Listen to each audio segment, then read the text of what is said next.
Hi guys, I'm Aussie Villain. I do daily Football Manager content, so if you're not already subscribed, then make sure you do so. But today we're going to be looking at getting started at your new club. You've just got your dream job, so now what do? Let's go find out. Alright, so let's get started. Now, I'm at the end of my first season, so this is going to look a little bit different to how it will look if you are first starting up. But the reason I'm bringing it in here is just because I've already got everything set up, so it's a little bit easier to show you.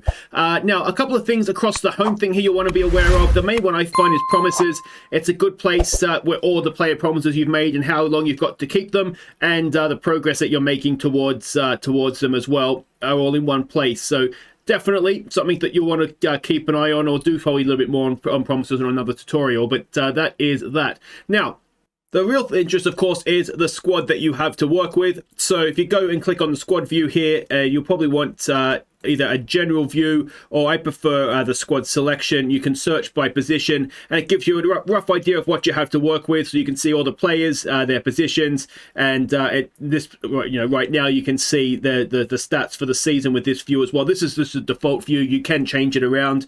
The way you do that is it's right click, views, insert columns. It's all sort of there, so you can see exactly what it is that you want. Views are sort of the default ones, and then insert column would add different things in for you. So yeah, that's how you can adjust the what you're seeing on this squad screen. Then I always think what you want to do as well is check your youth teams. You will almost always find players in the youth teams, that's the development center, that are of use to your first team. So you can see here we've got all the players that are out on loan as well, which is always a useful thing to see, to keep a track of what is who I should say, who the people, who is that, well, not really, they're computer games, you know what I mean, to keep track of who's at the club. So if you go down to the under 21, to that squad view, now I always like to have over here, and I think it's again the default, but the sort of the star rating, potential, and current ability of the players.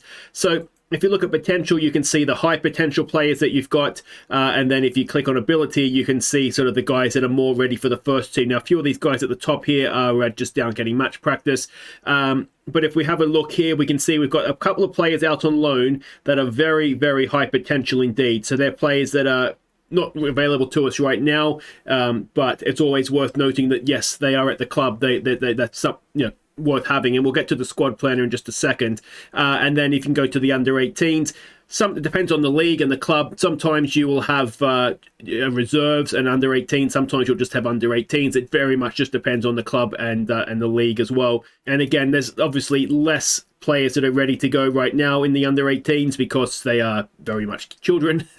But again, they will develop up through the youth system in towards the first team. So it's good to know. It's good to know what you have. So speaking of the squad planner, this is the new feature, or one of the new features for this game. And I find it really, really useful, I've got to say. Now, you can change the different tactics, and we'll get to your tactics in just a second. And so you can sort of see the players for different positions, or as you can see there, for every position. Now, this is very, very useful, actually, this particular view when it comes to sort of planning out your squad. So you've got your top 3 in every position, and you can actually now go and click on next season, and it'll bring in, if I can get back actually to the other one here, and it'll bring in for next season the players. So you have players that are coming back from loan, and also in the case of this guy, a player that we signed. So you can move them up, the order that you think you're going to want players to just be filling in positions for. And you'll notice here too that Jed Steer's contract is up, so he has disappeared off the list, and in has come a guy that's out on loan right now, and a new signing that's coming in as well. And then you can go sort of 2 seasons down the line as well. And what this does, again, you can see you would have to move them back up. Say at this season we're expecting this guy to come in and overtake Martinez as the first choice goalkeeper. It just gives you a real good idea of the progression that you want your squad to take. And you'll notice too that the age of the players updates from season to season as well. So it's a really, really useful way to plan the squad. And you can, if you don't you want to check your left backs, centre backs. Now, it's worth noting that you can differentiate, that's the word, isn't it, between left side and right side centre backs as well. Right backs, again, if you have different positions in midfield, so in this case an advanced playmaker and a box to box midfielder, you can see you can go up and down, you can plan your squad And it is all very, very useful. You can see here players coming back from loan, pop back in. So you want to do this, and it's a good way as well. It'll show you any shortcomings that you have in the squad, and that'll give you an idea of then who you want to go out and sign or what positions you want to go and scout for. So that's the squad plan. Now, the other thing you can do from here, if you click up here, is you can create a new scouting focus. So if you think you need centre-backs, central midfielders here, then you can see there that position is clicked. That's because that's the position that we were on back in the squad planner. But you can do any position, any tactic as well. You can change from the different tactics that you might have in the tactics screen, or you can just scout for any position. Now I do have a separate scouting tutorial as well. That you can name the scouting focus whatever you want it to be called. And yeah, I mean it's all going to be on the separate scouting tutorial. So if you just it's in the playlist if you want to have a look for that. But yeah, you can go and scout any position that you think you might be a little bit short in, and that's going to be a wonderful thing. That the fact that you can do it from the squad planner. And then equally, you can if you see a player here that's not really of use to you, you can.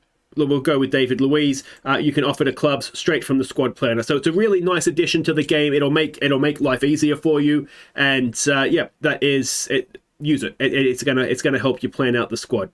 So now you do have an idea of the players that you're working with, and perhaps the shortcomings in the squad as well. It is you need to go and create yourself a tactic. Now, if you are creating a new tactic, it will let's see if we can go and create a new tactic here. There we go. So there you've got the little plus thing up here. Create new tactic. This is the screen that you will see when you come in. So you have the sort of tactic that you want to have. It just depends on how you want to play. It might depend a little bit on the players that you have. If you are playing down in non-league, you probably don't want to be controlling possession or playing tiki-taka or anything like that. It just depends on your personal preference and the and what sort of players that you have.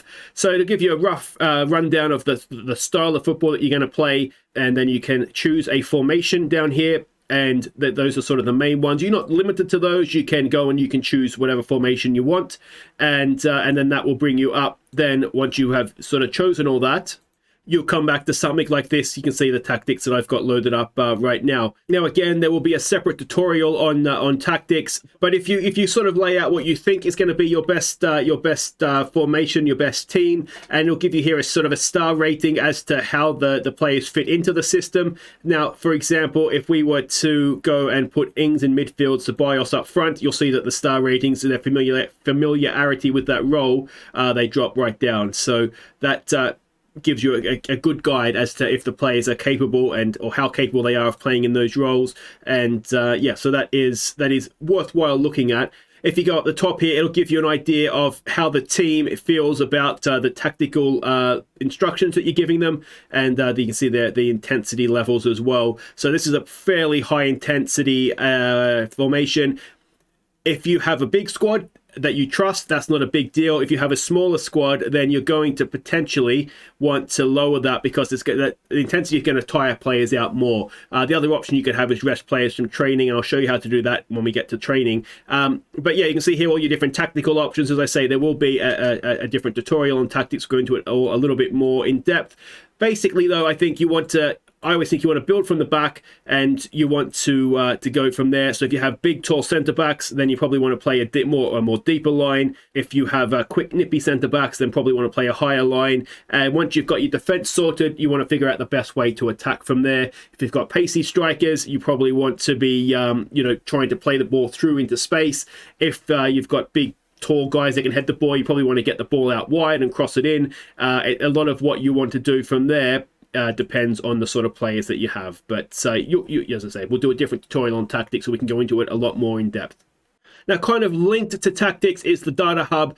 This is sort of the way you would come up with your match strategies.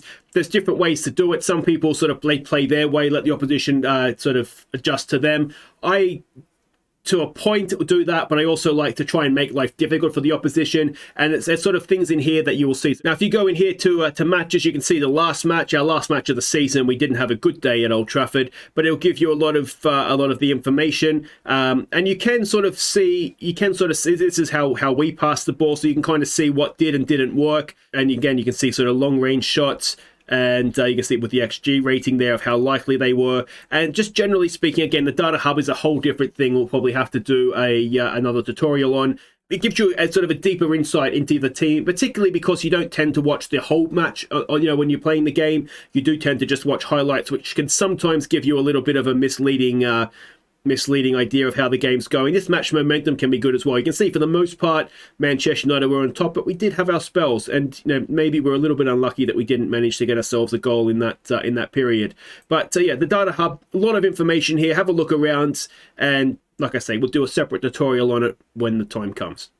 Now, another thing you want to do with your staff is just check and see if all the staff positions are filled. You can see we're a physio short. I think I can't remember why we're a physio short, but it's worth doing at the start of every season, not just the start of your first season. Just make sure that all these positions are filled, and you want to try and get the best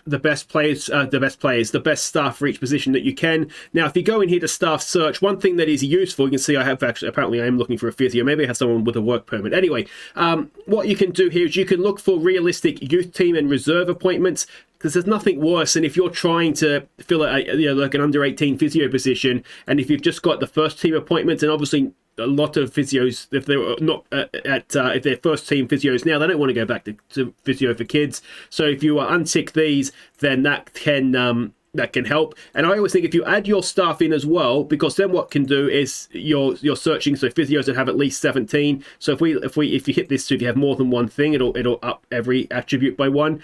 So if we go up here to let's say to 20, and we can see now if we already have a physio that's there. So if we had one position to fill, we don't need to sign a new guy, because the guy we have right now is as good or if not better. So it's a good way to, if you add your own staff in, to see how your staff compares to the best that are available. So now we come to training. Now, not the best time of season to do this, because we have just finished our first season, as I say. But this is where you can see the calendar. You can expand it out and do the different sort of training things. Now, I typically will let my assistant set the basic training, and then I will change things if I see a need. So if we're conceding from corners or free kicks, then I will add in, click on rest or anything, and go to set pieces, and you can add attacking or defending set pieces there. If we're generally speaking conceding a lot of goals, then I might go to training style and defense. If we're struggling to score, then possession or attack. You can kind of then change it to what you want. You kind of want to rotate things through a little bit, particularly in pre-season. The pre-season training is fine when they do it, but coming into the last week or so, I think at that point you probably want to start adding in things like set piece. Maybe not do a whole week of set pieces, but certainly add in, your attacking and defending for free kicks and corners, just to make sure that you're hitting the ground running when you start getting into those competitive games as well. Now, a couple of other things here that are worth noting if you're first starting mentoring. Now, this is quite simple. Ask assistant, and it does it for you. It's good because you can see here that it helps. Although we don't have the best perhaps squad for mentoring, but it'll help the more senior players will then mentor the younger players and sort of help them develop. So it can be very, very useful, particularly if you have somebody who's, say, unambitious or lazy or fickle or things like that. If you put them in a group, a mentoring group with players that are ambitious or sort of the opposite of what they are, then it can help. It can help sort of, won't completely change that personality attribute, but it will certainly help nudge them a little bit more in the right direction.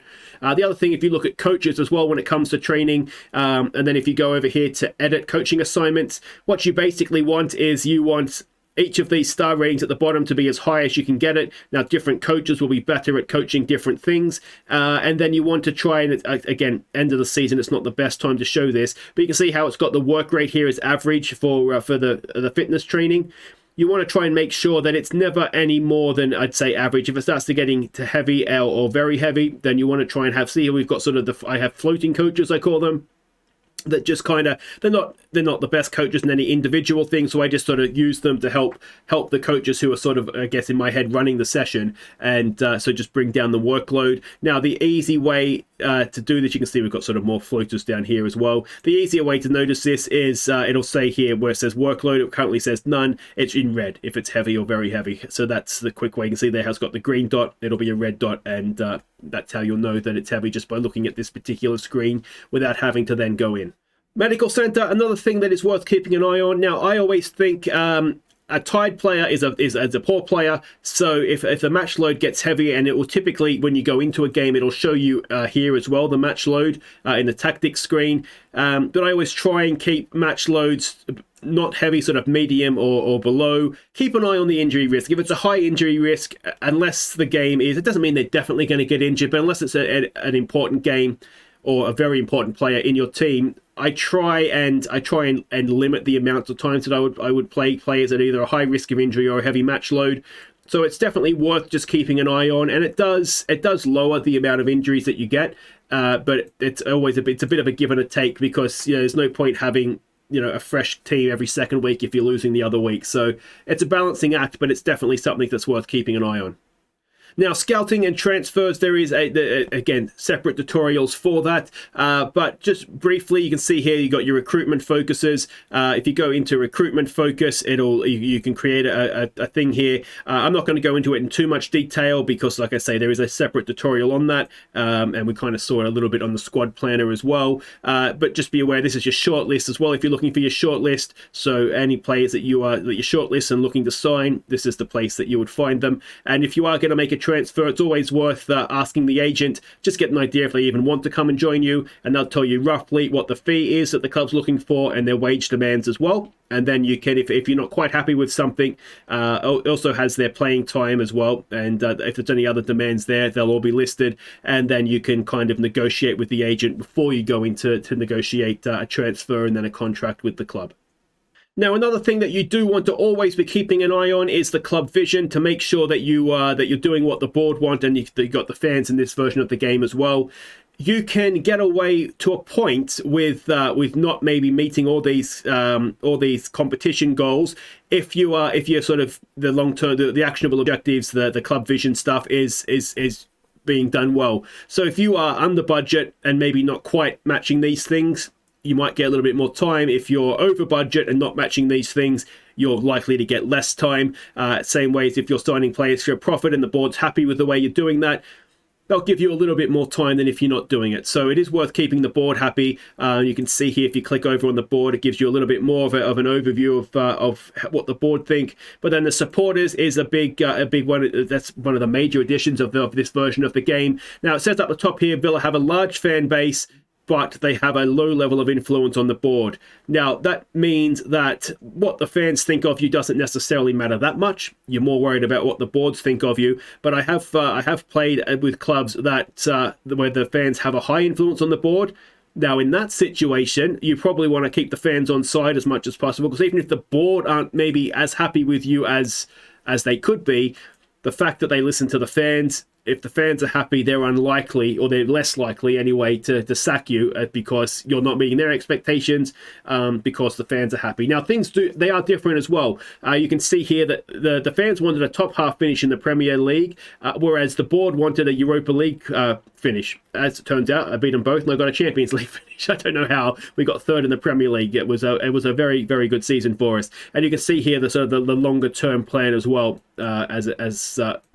what the board are expecting.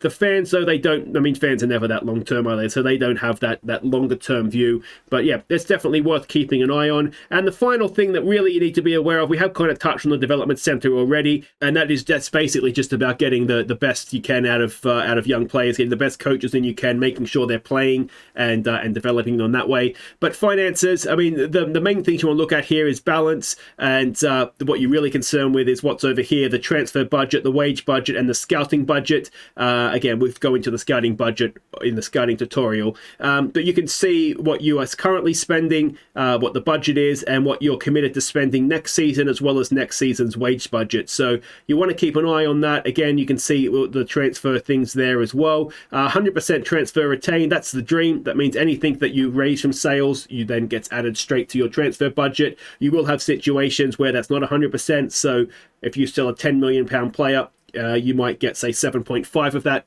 back onto the transfer budget. The other 25 goes into the club. So yeah, just you want to try and get that as high as you can. Obviously, 100%, as I say, is the dream. And if you want to make a board request now about anything, about improving, I'll show you where the facilities are in just a second. But finances, you can look to increase junior coaching, which is something that you don't generally want to do. I'll show you all that in just a second here. But increase the transfer budget, increase the next season's transfer budget, this season's transfer budget, or the wage budget. So that's where you would ask the board for those things. Affiliate clubs and networking, all that kind of thing.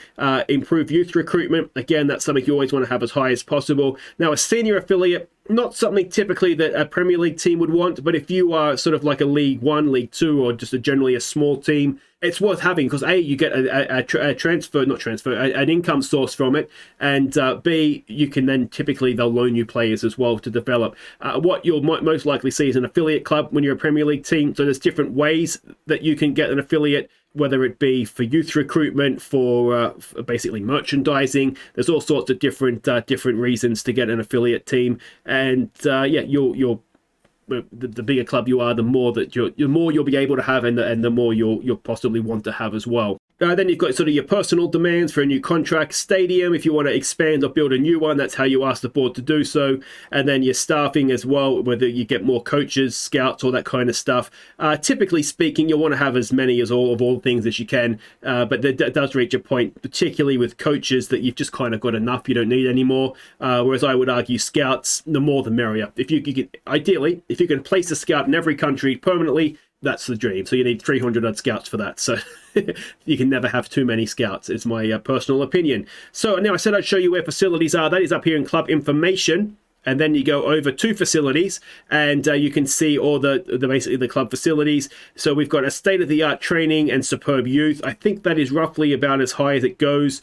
And this is where you see your junior coaching and recruitment. So we can improve both. I think exceptional for both is as high as it goes. But if you can ask to improve it, that means it can be improved. So that is where you would find that. But otherwise, that is more or less everything. I hope that you found this useful. If you have, make sure you hit thumbs up, subscribe, leave me comments as well. Any thoughts that you have on the game, who you're playing with, all those sorts of things. I'd love to know how everybody else is doing. And join me for some more tutorials. Hopefully, you'll find them just as useful.